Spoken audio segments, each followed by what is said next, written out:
and then I'll ask them to mute. And it looks like we have liftoff. Thank you, Alice, for your help. Alice then is our administrative assistant for the design programs as well. And all around, she can do everything. We rely on her for many things. So I appreciate that, Alice. Me too. Tuesday, thank you. Tuesday Talks is something that the architecture department at MASSART formed in 2008 to bring practitioners, designers, artists, contractors, builders to the community of folks at MASSART. And we thought it would be great to workshop this with our college. And we've had, I think, over 150 speakers over the years, if I total them all up. And we're really excited today to welcome to our first virtual Tuesday Talk in this new landscape we're living in, Allison Dailey. And I'm as excited as can be because we're all here together doing something we all care about. And I'm just going to read a little bit of Allison's background and interests, and then I'm going to turn it over to her. And this is an open forum, so I want everyone to be respectful of the time and sound. And then at the end of this, there'll be an opportunity to answer questions, and we will open it up to a kind of a Zoom meeting that has a free exchange of ideas. So it's a little bit different than a webinar where you don't get to see each other, and we'll do that at the end. Ballistic Architecture Machine, Just Say Yes with Allison Dailey. Ballistic Architecture Machine is not comfortable aligning with a discipline or category.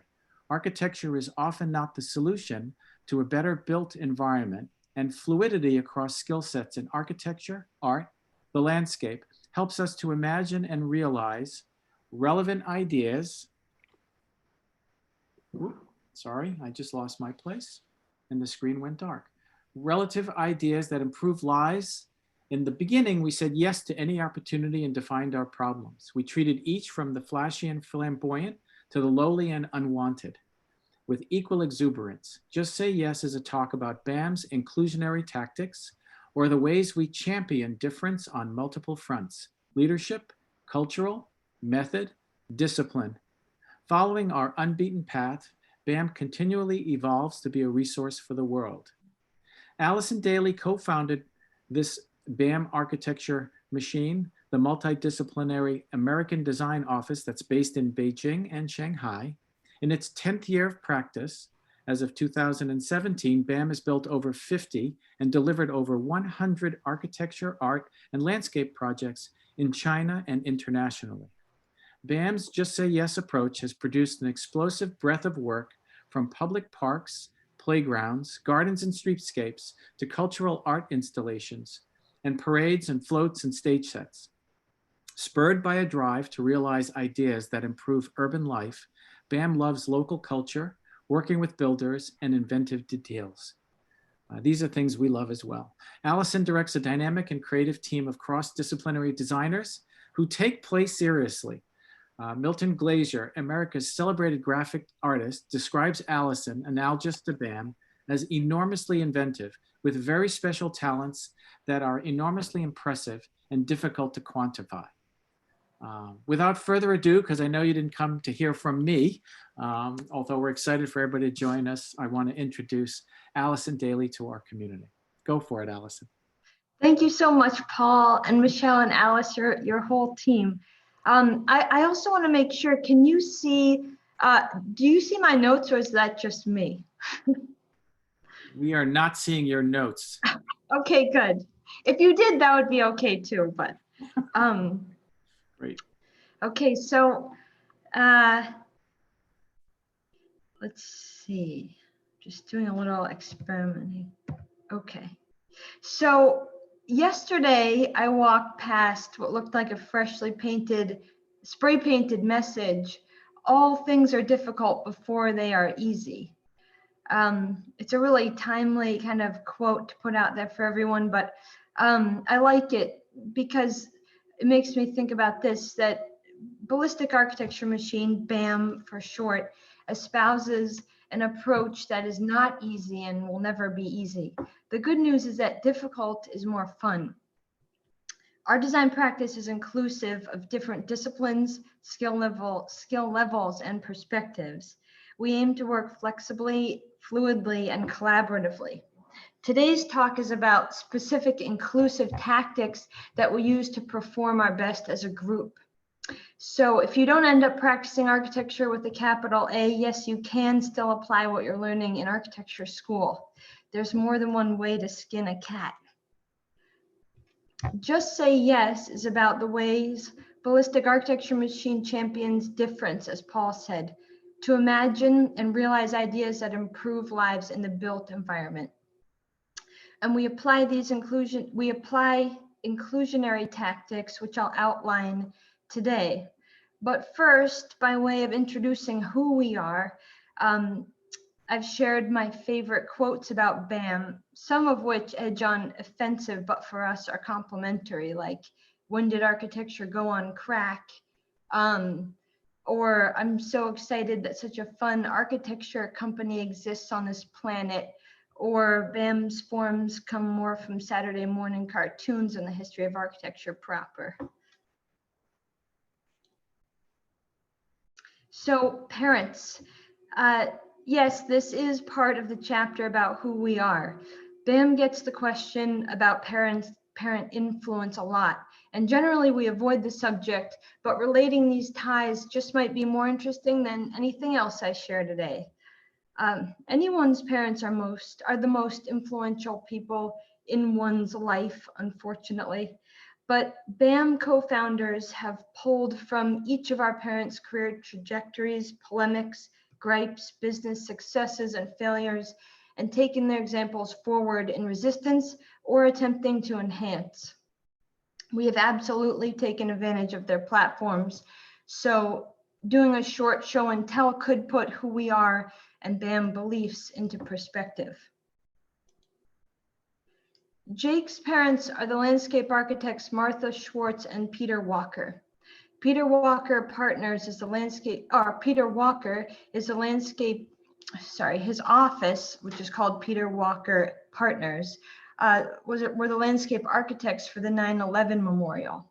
But actually, I just want to show, because I'm so in love with it, a project that they did called Jewel Changi Airport, and they did this with Softy Architects. Architects love Peter. Peter found a way to put landscape to work in service of architecture in a way that enhances the artistry of the architect's work, but simultaneously allows landscape to hold its own as a prominent art form, so that it can make its own music, and his projects kind of sing like orchestral layers working together. So here you have a waterfall. This canopy collects water, and there's a gigantic waterfall in the middle of this biodome. And here's one of the mounds in the biodome with a forest below, a vegetated mound, and a closer up view of the waterfall. I mean, this is just a mind-blowing work. I can't get over it.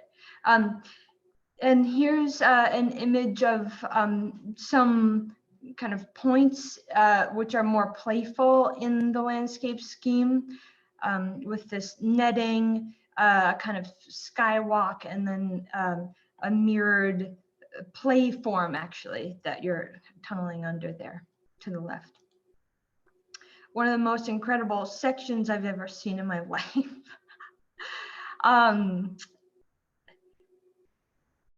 And some details of that section as well. Good, perfect examples for how to make beautiful drawings and come up with great ideas. So that's Jake Walker's dad, one of the 3 co-founders of Cornell. Of BAM, excuse me. So Jake's other parent is Martha Schwartz. I was a transfer to architecture school from the art department at Cornell. And my first architect friend said, "You don't know who Martha is? She did the Bagel Garden." So this is the Bagel Garden. The Bagel Garden got the editor of Landscape Architecture magazine fired for putting this project on the cover. And the project was extremely unpopular among landscape architects, and Martha was labeled the black sheep of landscape architecture forever after. I think many students appreciate her work because it legitimizes an artistic approach to landscape architecture. In Martha's words, landscape is relegated to a position in service of architecture. It comes after the building design is complete, functioning as parsley around the pig. These are not her words, they're mine. But she does say parsley around the pig all the time. Jake and I ran an option studio at the University of Toronto, which put landscape first, so that parameters critical for landscape produce footprints for the building. I'm just mentioning that because that's an example for how we're taking kind of Martha's lessons and gripes forward and kind of assuming them as our own and applying them and trying to do something with that because we're in agreement. So reversing the dynamic to put everything outside the building first will be a critical step for the design community to take in coming years, because architecture, unfortunately, seems to be more of the problem than the solution in too many cases. Our opinion, obviously. Peter once said that in Martha's project, she always adds a party. Jake has a lot of party in him too, which I think helps BAM, particularly in the beginning as we found our identity. It helped us to feel like it's okay to have fun, that having fun is legitimate in the design field, and that there's actually a need for it. I've come to realize that people, that what people deem to be fun can and must live in the same room as what people deem to be serious. For example, serious being climate, mitigating climate threats. Here's an example of Martha's work in Xiamen. Here is an expo that we did with Peter Walker Partners in Beijing. So it's collaborative. Peter Walker was directed the concept. Peter's minimalist aesthetic and mastery of execution give BAM a lot to live up to. BAM developed this garden with him. It's called Finite Infinite, and the partie is one corridor. The corridor is mirrored on both sides, and it reflects an infinite vision on the interior. You see that to the right. And the exterior reflects a half circle parterre to create a whole circle. You're seeing that on the left. It is interesting to compare Peter's concept for this Garden Expo with Martha's Garden Expo concept in Xi'an. BAM collaborated with Martha on this project.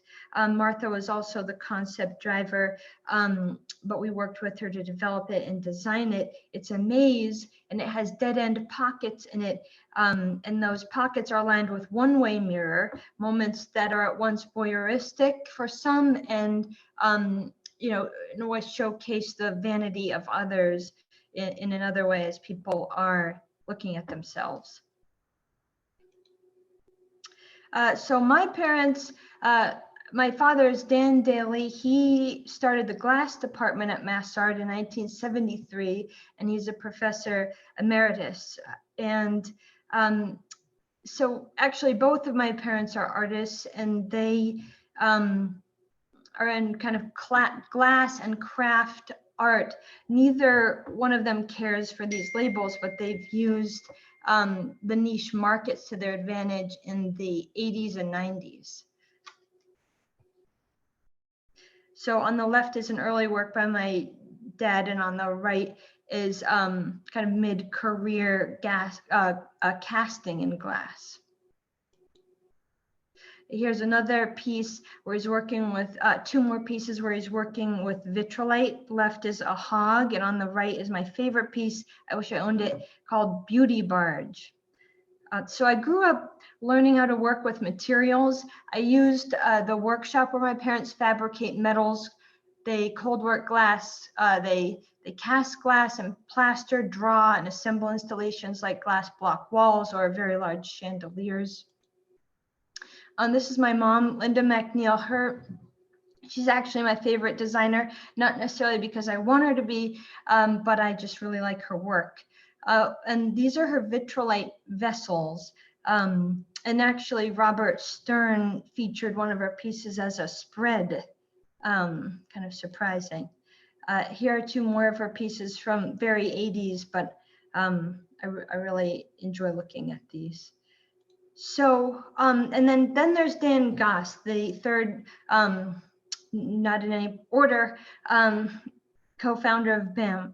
So Dan is the eldest of 6 siblings, and he spent time on construction sites visiting with his father, who ran the construction company. Eventually, his love of building brought Dan to Cornell's architecture department, where all of BAM founders met. Dan was a transfer student from Asian history at Georgetown. And actually, just a little note, at Cornell, Dan was awarded the Merrill Presidential Scholarship, which is for the best student across all Cornell colleges. No architecture student had earned that before. Dan is a force behind BAM's love of working with builders to incorporate their expertise into our design thinking and strategy. We feel it's critical to incite a builder's personal excitement about working on our projects, because we can learn more from each other in this process, and the project quality tends to be higher as a result.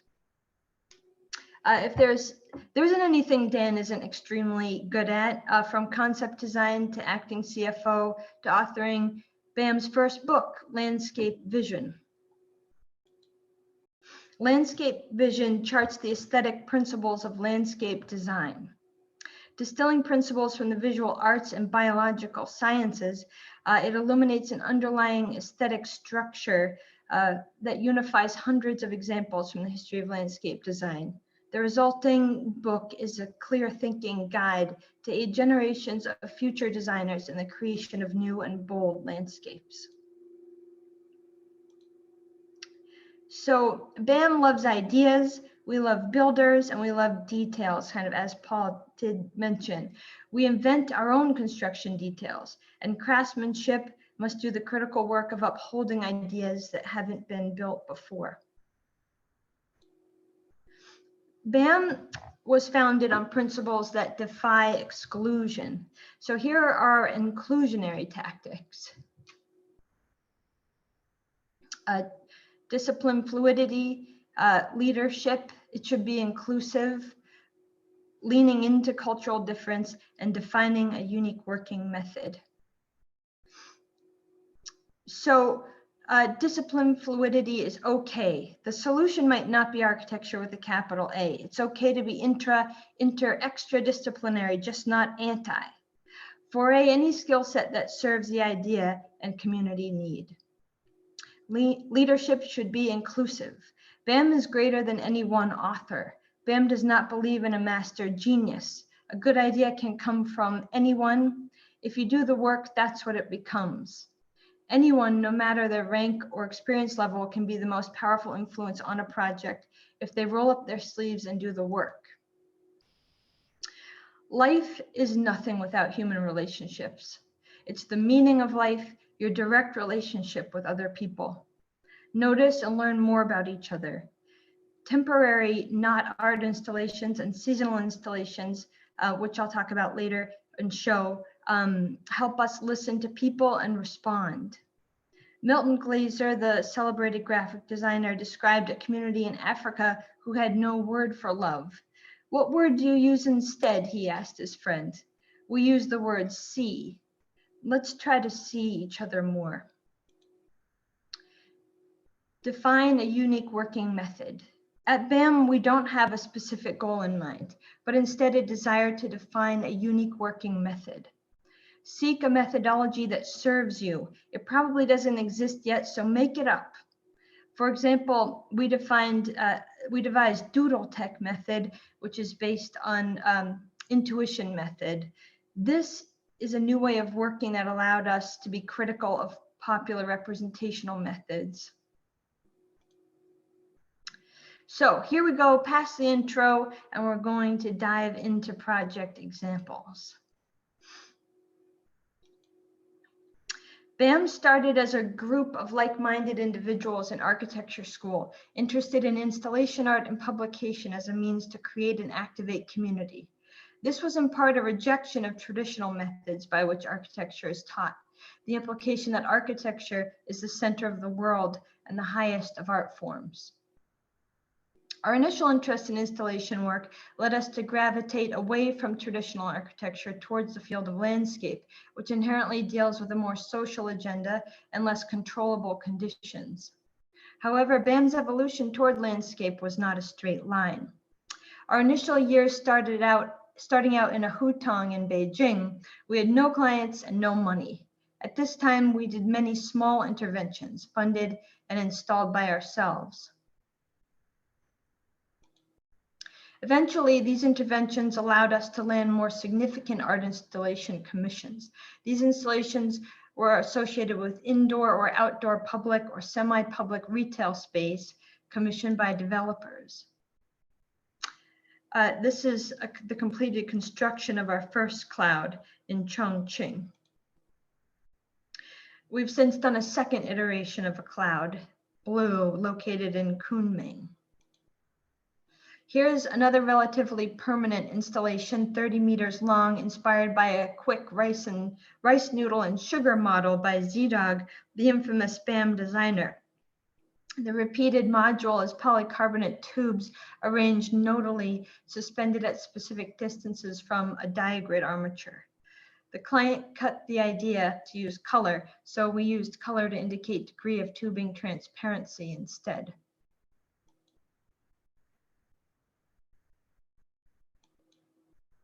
This work led us into the realm of designed art. I've mentioned and called these artworks before, but BAM has had a hard time calling these works art and prefers the term installation because these projects are much more a realm for design exploration as opposed to the creation of art, although they're marketed as such. As a place for design exploration and developing technical know-how in large construction and fabrication, this evolutionary stage of BAM was critical to laying the foundation of our future, and we still take on this type of project. Recently, BAM designed and built a public plaza fountain shown here in Shenyang, beautifully crafted out of 5mm 304 stainless steel. The rain ring is one of BAM's highest quality constructions in China. Progress.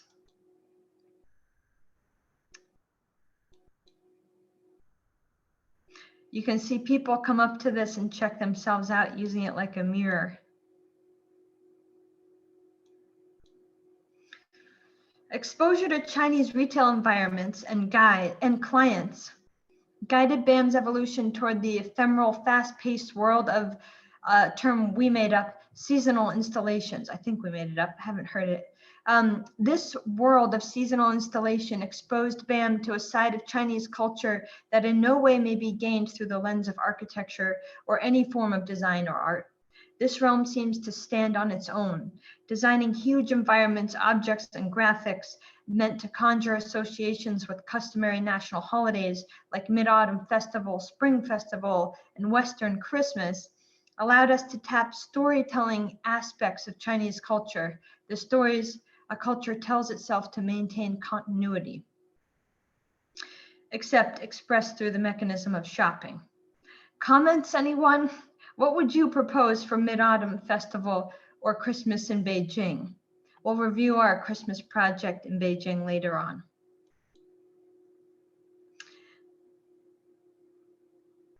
This was our idea for Mid-Autumn Festival, a temporary lantern installation.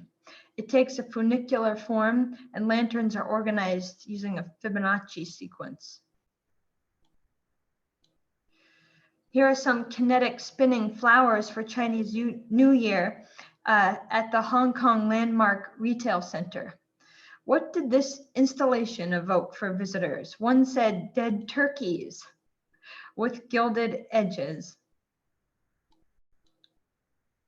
This phase of BAM's evolution resulted in a wide variety of bizarre, blasphemous works created in a condition completely free of restraint from historic typological art forms. The strangest of these was the design of parade floats for a small mountain town in the south of China. in the south of China called Wuishan. So here are 8 floats, and this is dragonfish. The flamboyant bird car. More feathers, our choreographer client urged. More, more, more. We couldn't figure out how to add more. Flower car, not finished yet. Hurry, hurry. To my great regret, the building materials that we used for this project were heavily plastic based and hazardous. I want more of this type of work personally, but I will refuse to use these hazardous materials again. And I'm bringing it up because we are happy to highlight each and every mistake that we make along the way. And this was absolutely rookie ignorance on my part. I happen to be running this project mostly. The Battle Brothers are there to the left, and to the right, a traditional local raft with a special illustration on the sails that was requested, depicting a particular beloved mountain on the river. This is the tea ferry. I'd given a sketch of the tea ferry to a BAM designer who I think I have mentioned already, Z-Dog, in the morning, and toward the evening she came back to my desk to show me what she had modeled, and I think I fell out of my chair, really. To this day, it's my favorite BAM design. So meanwhile, in the land of higher paying projects, continued exposure to the world of retail allowed BAM to access more developer clients. With the completion of BAM's first landscape project, the collaboration on a garden for the Beijing Expo with Peter Walker showed earlier, BAM was able to push more deeply into the realm of public landscape. This project, combined with our learned knowledge of retail, provided an opportunity to capture retail landscape projects like this one. Landscape opportunities snowballed into more projects of all kinds for hotels, resorts, and malls. And this is the site, construction site for the playground Indigo, which has been among BAM's most popular projects. And the completed project. So there are a couple interesting stories about this one. It is now being moved to a different location, a handful of miles away. And it actually has 2 parts. You can see in the back there's a King of the Hill installation with a marble slide. So there's a lot to move. And then this playground has been copied. 21 miles away from the BAM original, you can find the copycat built in 2015, 1 year later. But it's okay. Even copying is okay by BAM. Their version is almost right. Keep trying. Eventually, we were able to accept larger scale landscape works like parks. Dashing Park, pictured here, is located on a primary subway line directly between the center of Beijing and the new 7-runway Dashing Airport. BAM worked closely with Spark architects to create a landscape which complements the architecture. This is still Dashing Park. Here's a massive parking lot complete with a gigantic rolling granite water ball.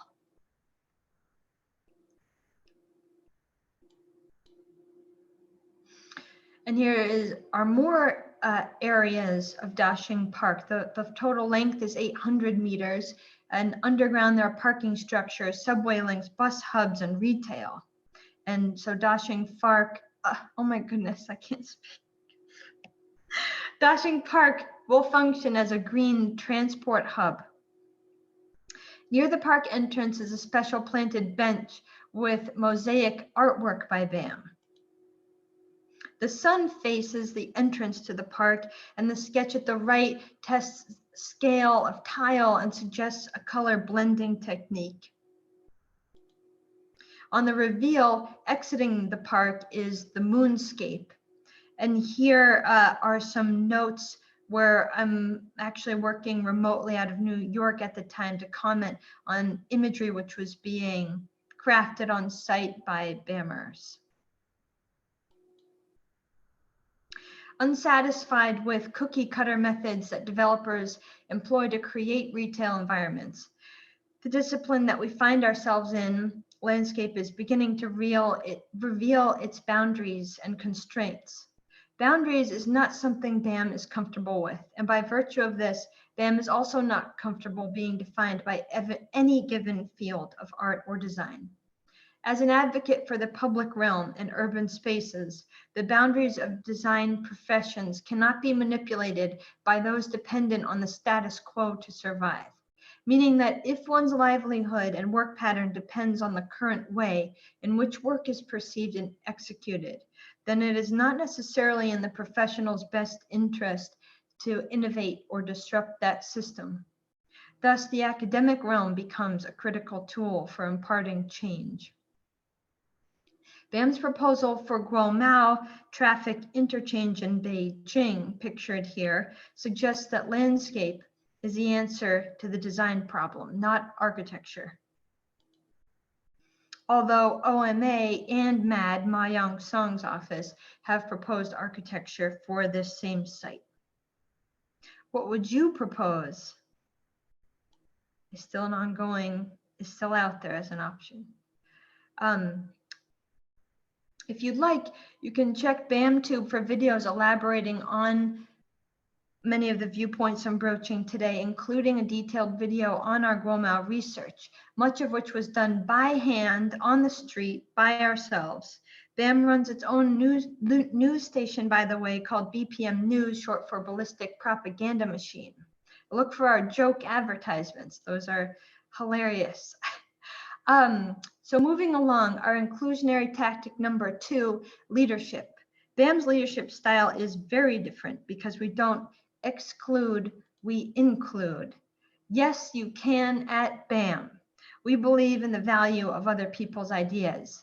BAM has always said, tomorrow we could become a toothbrush company. If someone came to BAM who we believed and trusted, who wanted to do the work to start a toothbrush division at BAM, then BAM would in fact become a toothbrush company. Constant evolution is part of BAM's DNA. The collective that is BAM is willing to pursue impassioned directions if someone at BAM is willing to put in the work and truly make those ideas come to fruition. BAM does not dabble lightly. At BAM, if you do the work to help define what BAM is, then that's what BAM is. A good idea can come from anyone. If the idea is worthy, BAM will get behind the idea and push. BAM has a saying, if you do the work, that's what it becomes. BAM supports anyone who wants to define what BAM is. If someone at BAM did the work to make it happen, here's a repeat in my notes. Sorry to read that again. BAM is a community and a family. BAM's principle is that ideas about design, we don't have a fixed vision, but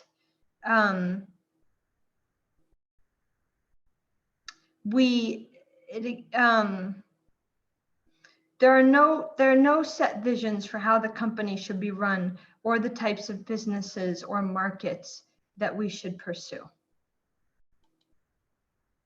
Here is a poster that one of our designers, Town, made. Sorry for the explicit word. BAM has encountered a countless number of employees who just want to be told exactly what to do. BAM cannot expect that its design directors have the answer to every question, nor can it be assumed that because an intern has no experience, their ideas are not just as valid. Further to the concept of all-knowing master, BAM design does not proceed from a singular floppy sketch or divine phrase. BAM believes that design is a process that requires exploration at all levels from beginning to end. So we require employees to think for themselves, make decisions, and think independently at all times. People love a genius. It stands no truer represented than in this story about the bougie play scraper. Time and time again, it becomes evident that people need to attribute greatness to a sole author. This is a little tale of a determined, talented designer who rolls up her sleeves and goes all the way. But Denise doesn't sail the boat alone.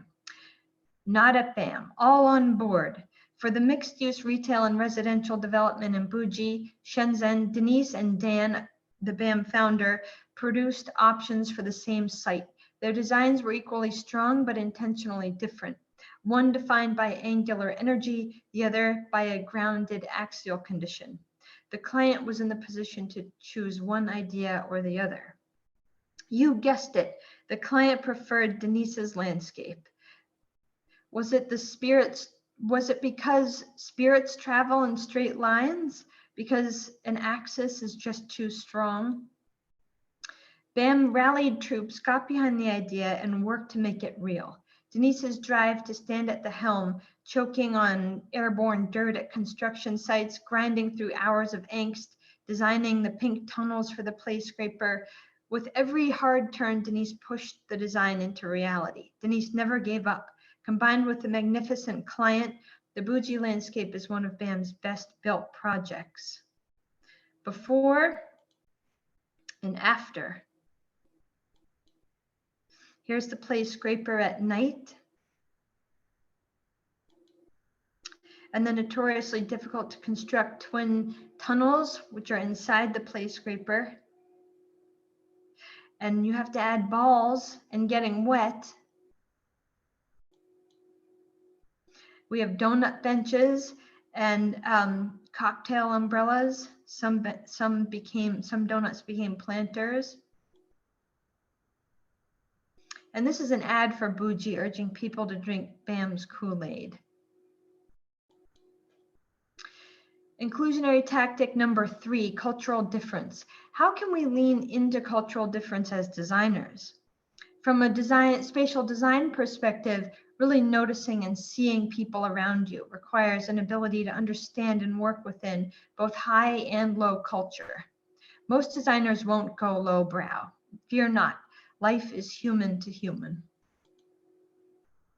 Temporary art installations like seasonal retail installations, events, and parades offer a great deal of freedom and creativity from the bonds of permanence and economy, but face challenges unlike other disciplines. To have a real effect on the hundreds or thousands of people who will enjoy a temporary installation, the designer must connect directly to popular motifs.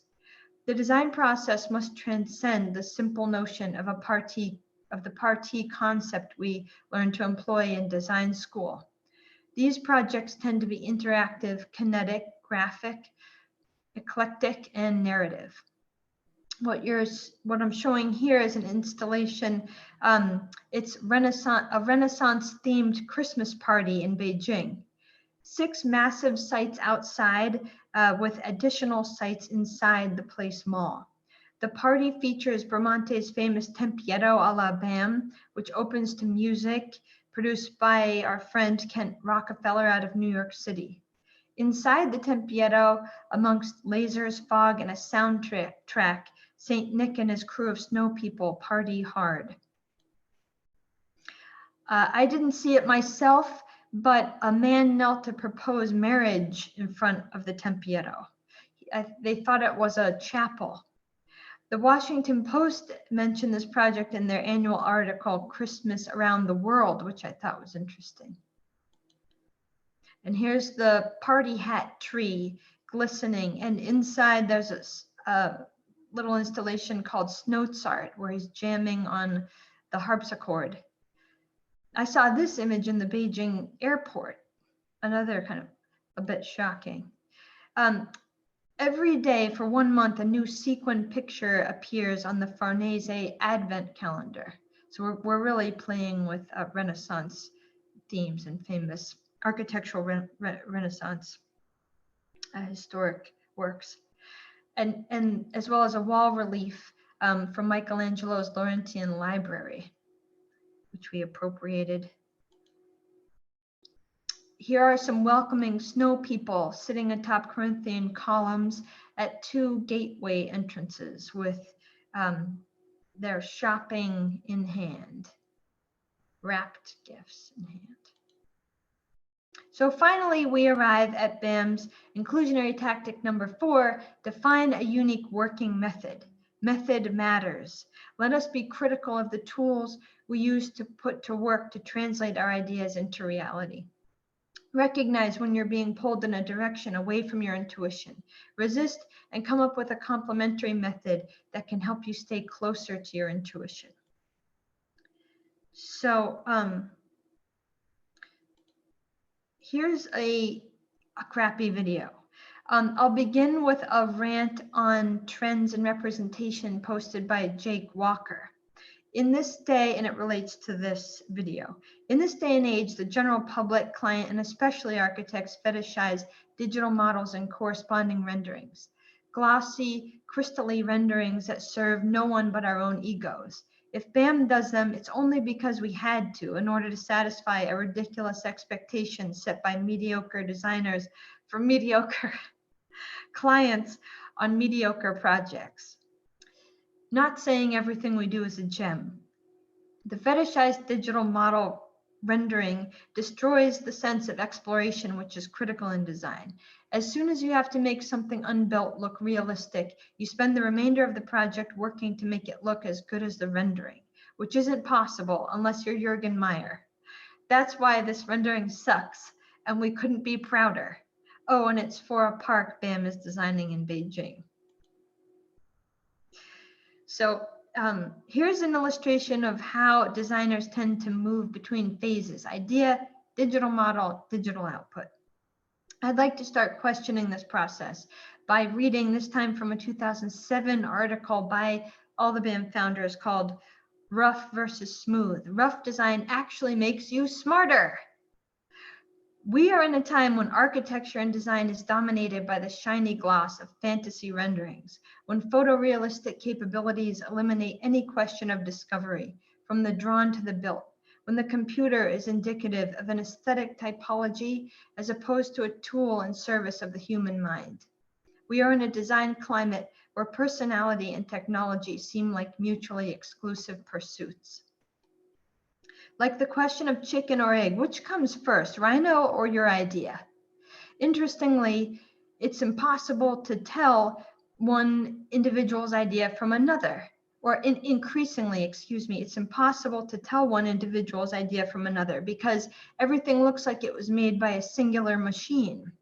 Meanwhile, each mind that exists is wholly, shockingly unique.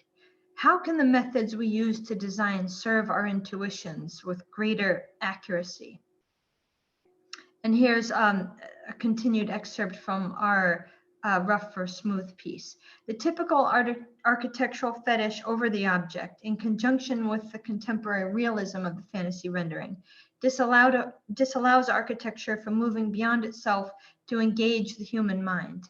The computer allows the objects of contemporary architectural formalism to become precious.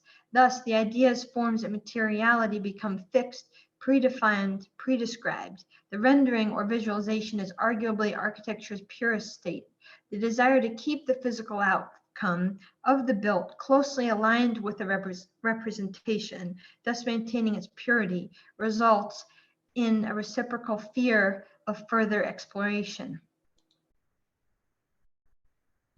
So what is missing from our usual work process? What about material input? Stuck in the computer, loving it or not, we leave materials on the sidelines when all we ever hope is to make it real. Something is wrong with this picture. BAM's desire for you is to define a unique working method that is about serving your intuition better. If a method or tool doesn't feel right, switch it up. Find a new way to get to the finish line. Keeping up with the latest technology is no walk in the park, but learning new skills generally isn't. What about casting plaster or soldering? So step out of line and take up a new challenge in service of sticking with your intuition. That's what we were telling ourselves. BAM devised a new way of working that we call doodle tech, a method intended to uphold intuition throughout the design process, from beginning to end. Doodle Tech allowed us to access more available tools and techniques by combining digital with material. More is more. Talk about inclusive. It was hard to pull out of digital mode to access analog, but we made ourselves do it, and the ideas generated with material feedback could never have been the same if performed solely with computer aid. What project is this anyway? A restaurant interior in Taipei named Lidio, now under an expired lease, so it no longer exists. This was the central object, which contained a bar, a fireplace, a seat, shelving, and a secret portal between the seat and fireplace. Our client wondered out loud, "What have I done?" Well, that's another story. I'll leave you with a recap of BAM's 4 inclusionary tactics. 1, foray whatever skill set it takes to serve the idea and community need. This may require stepping out of your comfort zone and learning new skills. Anyone, no matter their rank or experience, can be the most powerful influence on a project if they roll up their sleeves and do the work. Notice and learn more about each other. Number 3, notice and learn more about each other. Then talk about it. Try this in spatial visual terms. 4, seek a methodology that serves you. It probably doesn't exist yet, so make it up. This effort is not for the faint of heart. I hope you try at least one tactic out for yourself. Iterate, critique, develop, and have fun. And you know what? Forget that. We should just all do what Milton said. The trick is to operate by interruption. I'm going to turn on my lights over here.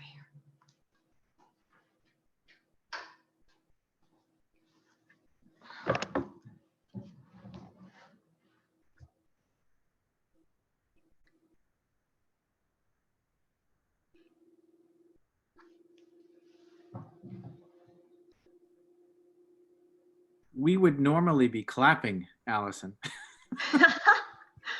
It took me a bit long. I'm sorry about that. Not at all. Not at all. I think can you unshare so we'll see everybody who's in the room, and we can open it up for questions and comments and whatnot. And then you might have to turn your camera on, Allison. Is my... Oh, no, there we go. Good. That was great. I have to say that that's one of the most interesting Tuesday talks we've had in our whole series. So, hopefully it was entertaining. Definitely entertaining and certainly provocative. And I asked you, can I have a question, because I wrote it down in the beginning, and I'm a pragmatist, but how does the work get done? Like, how many people are working on this? You told a compelling story about the founders, but I imagine, like, Geppetto in the workshop or something, there's people working all in closets and places all over the world and then coming together. So can you talk a little bit about how they happen? I saw some of the pictures, but it would help maybe. Yeah. Well, I'm trying to think of a simple, quick way to answer the question.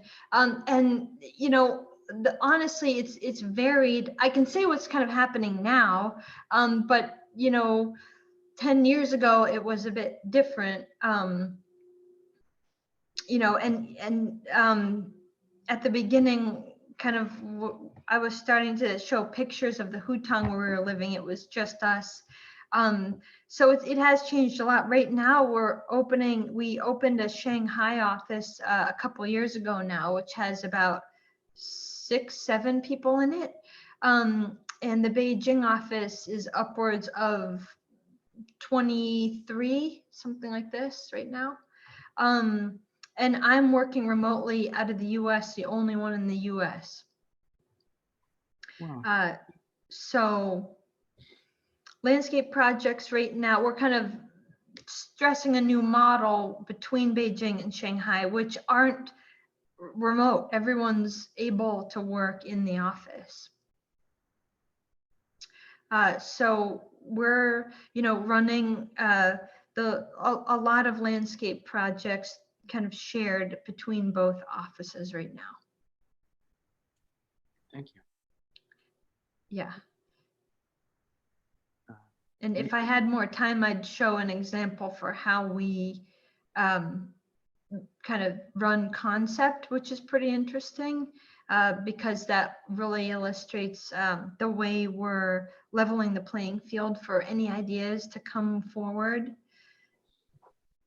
And but we do take that approach kind of well into design details. So our second book is actually called Ballistic Detailing, which is kind of how we're making up how to craft the details in ways that really represent the project, the kind of meta ideas behind the projects.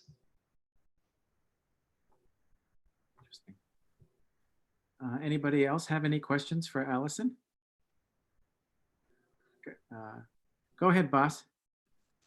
So it's not as much as a question as something I just really need to get off my heart. It has been such a long time since I've been this inspired by something. Genuinely, I was like literally every second of your presentation, I was just stuck to the screen. And Thank you. I'm from Amsterdam, by the way. I've studied architecture in Delft. And I think it's just been a very long time since I've been this inspired. And yeah, I'm in contact with Jake for already, and this has just shown my evidence for how, I don't know, enthusiastic I am about the whole company and everything that you do. So thank you very much. That's really moving. Thank you so much. That was it. No questions for it. Well, it's been a while, an hour. So Allison, at one point, I was really struck by that you guys will really design anything for anybody of any sort. And I just wondered if you had any really strange or different, like you showed us, they're mostly landscape. I mean, there's a wide range of stuff, but what would have been the strangest one that would fit into that category of we'll design anything? Yeah, the strangest one, I think as a group, we probably think that it's the parade floats. There were also unusual parade floats.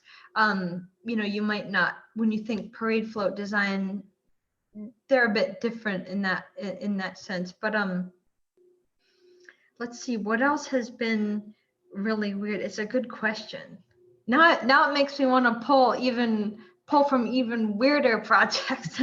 Well, it might be that when you get to that statement that you just go, okay, I've shown you a range, but here are the ones for us that are the strangest. I just wondered if you had ones that are even farther outside than what you had said. I mean, we're working on research projects like developing plants that can grow indoors, but that's not that strange. We've done candle holders, children's book illustration. Yeah. That's great. So as the only American or US living, the one who's working from here, are you choosing to live here by choice and it just, since you're all digital, it doesn't really matter? Or have you, would you go back to Shanghai or other parts of China, or, Yeah, do you feel isolated or do you feel connected? Oh, well, that's a really personal question. Okay. I'm very happy to answer it. Yeah, okay. I miss China. I lived and worked there on and off for 10 years. I miss the opportunities and the culture kind of switch. I think that's just an excellent exercise in general. It feels better to be exercised in that way, I mean. But I really wanted to move internationally with our work as well, because with Martha, who I worked with on special projects as a co-artist for years, they were very international and I really enjoyed that. And also I wanted to help I don't know if help is the right word, but I wanted to work again in the States to be a contributor instead of so far away. But I have to say, because of the influx of Chinese projects, my devotion to that has been really distracted. But more recently, in the past couple of years, I've been doing more projects out of New York. It's great. Thank you for sharing that. Yeah. Something I noticed, hi. Hi, Michelle. Something I noticed from, well, all the work is that it's not shy, but at the same time, you're so humble about it, like the virtue of ugly and not to satisfy our egos. I really like that. And I guess, strangely enough, out of all the work, I think the one that stuck with me the most was the plastic bag with the on top. Like, I guess my question is how, like you said, you had nothing from the beginning. Like, what made you start doing that? Just trying to do anything with no money. I mean, just buying some plastic bags, which in hindsight I would never do again. And it was really kind of a group effort where Jake, Dan, and I just thought, let's just do something. Let's make something happen. It was really just that. Let's play around and make something.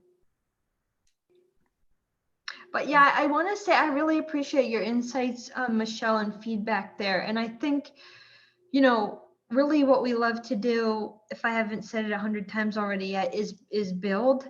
And when you start doing that, you just make so many awful mistakes. It's just impossible not to be humbled by that. So, and also being like bold with ideas just helps us stay true to an idea and create leadership for a team who's building, because we all need direction and clarity. So the clearer an idea, the clearer the form, and that's really where we're probably old school at this point, because design in its like more formalist sensibility is kind of outro, and yet we're thinking, well, it's so useful for as a means to an end, to have a form that takes a shape in the end, if that makes sense. Can I follow up on that a little bit? Yeah. Allison, the smaller scale projects you started with, it looks like you built them all yourselves. You fabricated them, you figured it out. And as your projects have gotten more complex and certainly larger in scope and impact, do you sense that there's some loss in the tactile quality that I feel you bring to all of the work? Like, do you use lots of models and you go back and forth? I don't know. I don't want to answer it for you. I kind of want to hear what you think about that. Yeah. I think that's why we're really working hard on a second book now about detailing. And I think spending time in that area is almost now more important to us than concepting, which was, I would say, formerly our first kind of love and interest and focus. But yeah, now it's definitely more toward the back end and bringing imagination there, which isn't so usual. It's thought of as kind of boring, dry, black and white CAD drawings, but really that's where it's at. That's where all the heat is. That's a kind of the last, like, that's your finish line. So yeah, and creating an exciting kind of rapport with builders where that's possible, learning from them, kind of doing what any project manager would not want you to do, which is designing on site, is always exciting. Well, if you're not worried about the cost, right, but you're singing to the choir here. We love the details and the fabrication and the building things, and we do believe in cooperatively building, we learn more from the folks who are building with us, as opposed to a more traditional relationship between designer and fabricator and things like that. That blurred distinction is something we always see as a possibility. I mean, it's MASSART too, so our whole school is a workshop, but it's really refreshing to see it. I share Bass's comment earlier about the spirit that of the projects. I think you sort of open your mind, and I do believe some of the quotes you said resonate with me, and I know I would choose maybe different forms and maybe quiet and pay maybe more attention to use, but that's who I am. But the spirit in them, I think, is really comes across as shared. And how you're able, like, does the developer work pay for some of the other work? Like I'm sitting here saying, what kind of business model is this? Or it doesn't matter what the business model is. And that's what you're trying to teach us.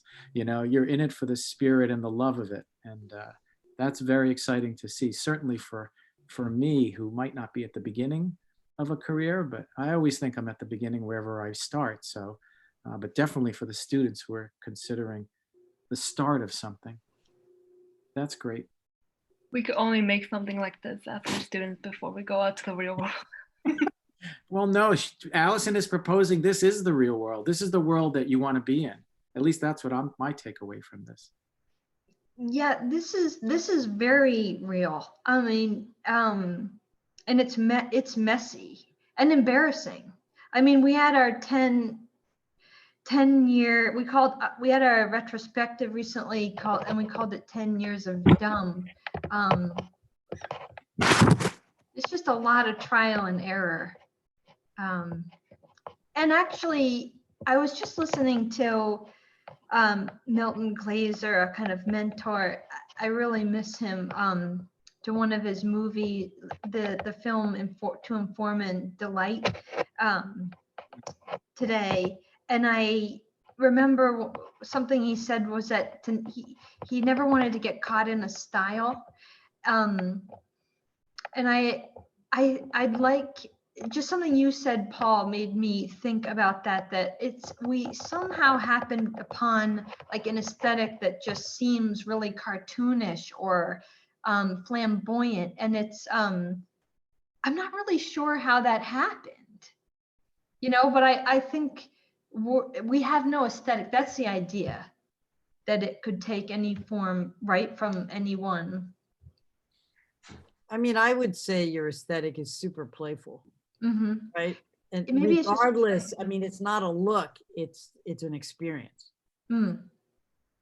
For me, it makes a lot of sense because so many architectural decisions are being made based on function or money. And if you think of it from like concept or like what could be, or a more utopian point of view, then there's so much more possible than. So for me, like, I get what you're saying, that it makes it cartoonish, but maybe the world should be more colorful and playful and cartoonish. And I think this is a step towards that or something. Yeah. Color could be a whole nother talk. True. Yeah. Maybe you'll come back and do that for us. It sounds like we've only seen a tip of the iceberg of your images. You know, I think one of the most telling images you showed is the landscape that was proposed in between the sort of development towers. And that's an example of what drives the economy of the towers, which you're paying for where you want to live, which is in the landscape. And I think that's comes across even in some of the work you do, where you carved out this place that you can create a kind of an environment that's open-ended and wonderful, but it's being supported by, you know, what's surrounding it. Yeah. And, you know, that's I mean, that's the world, but the idea is something Bass mentioned, is you kind of want to live, you want it to creep into that other world, right? And get in there and mess it up. Yeah, I'd love to run more studios that work backwards. Yep, work backwards. Very good. With architects, it wouldn't necessarily just be, landscape architects.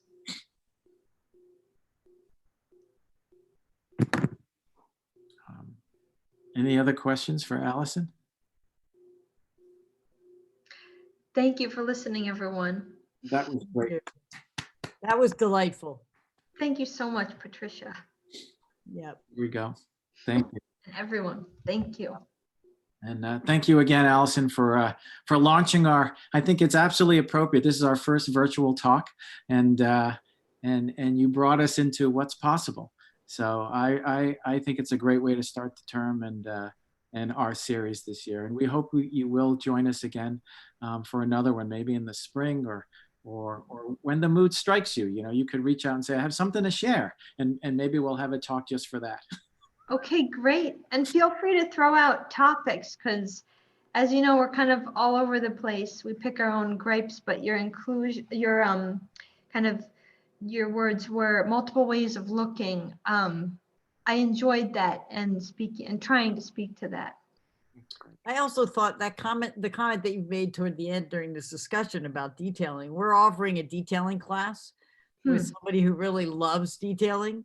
So I'm sorry he's not here, but it would be great maybe to do one next semester about some of the things that, how your focus changed from concept. I mean, his idea is that concept and detailing, of course, have to go together. Yes. But it sounds like your love is one where you realize that to make something look right, you have to have a very convincing set of details that all talk to each other. Right. That's the fun of it when they do start chatting, right? Yes. In some ways, they start telling you what to do, and being in that place in a project is really exquisite joy for those of us who like to detail. Mm-hmm. And I know Paul shares that with me. I mean, I really love getting to that level. So anyway, so maybe we'll have you next semester during our detailing. You can workshop the new book. Right. Yeah, maybe that's a good idea. Why not? Right? It can be a launching or something. Anyway, we've had other people do that. Yes. Books that they're in the middle of writing, and we actually like that they're coming in the middle, not when it's done, because Right. it's done, but right in the middle where it's a lot more fun. I love that. I'll run that by Yeah, Dan. do, because I'll see if Michael will have you as a lecturer within the class, which would be fun, and then other people can attend from outside if they wish. It'd be Very cool. great. Well, Allison, thank you again, and thanks for everybody to join us, and have a great evening and in this new world we're living in. And again, really appreciate you spending the hour with us. Thanks, Allison. Thank you. Have a good night. You too. Night, everyone.